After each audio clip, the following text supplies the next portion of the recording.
What do MTHFR SNPs affect most acutely? That's a really hard question. Energy production, ATP production. What I see the biggest problem with is homocysteine.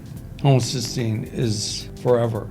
If you're born with certain homozygosities, and there are 7 of them that you could have, MTHFR C677T, MTHFR A1290C. If you're homozygous on either one of those, or these MTRR, MTR, CBS, the big bad ugly, or GGH, then you can't bridge that gap. Your methylation cycle is stopped. So you can't create ATP. Homocysteine is the big, huge silent killer. That's the main nasty. There are 2 main nasties that occur for methylation problems, not just the MTHFR. The MTHFR opens the door, or gets people to look inside the door and go, I have MTHFR and I feel horrible. I have all this inflammation, I have all this fatigue, all that. And that opens the door to me going, we might want to dig a little deeper, because if I find a homocysteine problem, that's a nightmare. Yeah. So, because it's the number 1 cause of renal failure.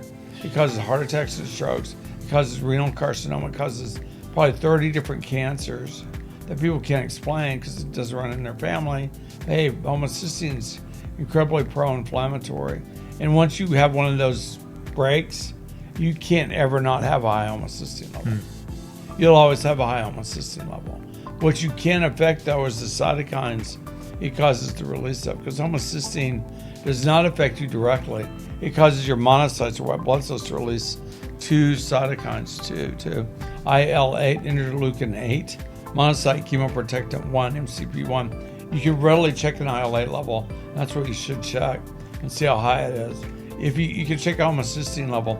If it's above 7.3 and you're not malnourished, you got a problem.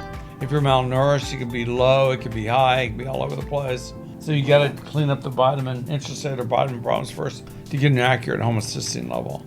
Because I get patients going, I have a low homocysteine level, and you said it'd be high.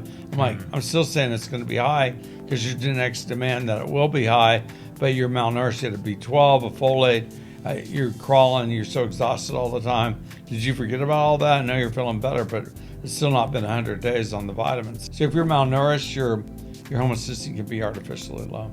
And great, we're going to unmalnourish you and nourish you and nourish you so your homocysteine can go high again. That just really doesn't make sense, does it? But you readily treat it with glutathione. Glutathione, lots of studies have shown that glutathione, reduced glutathione GSH, which is in our product, which we're the only ones with that, is the way you bring down your IL-8.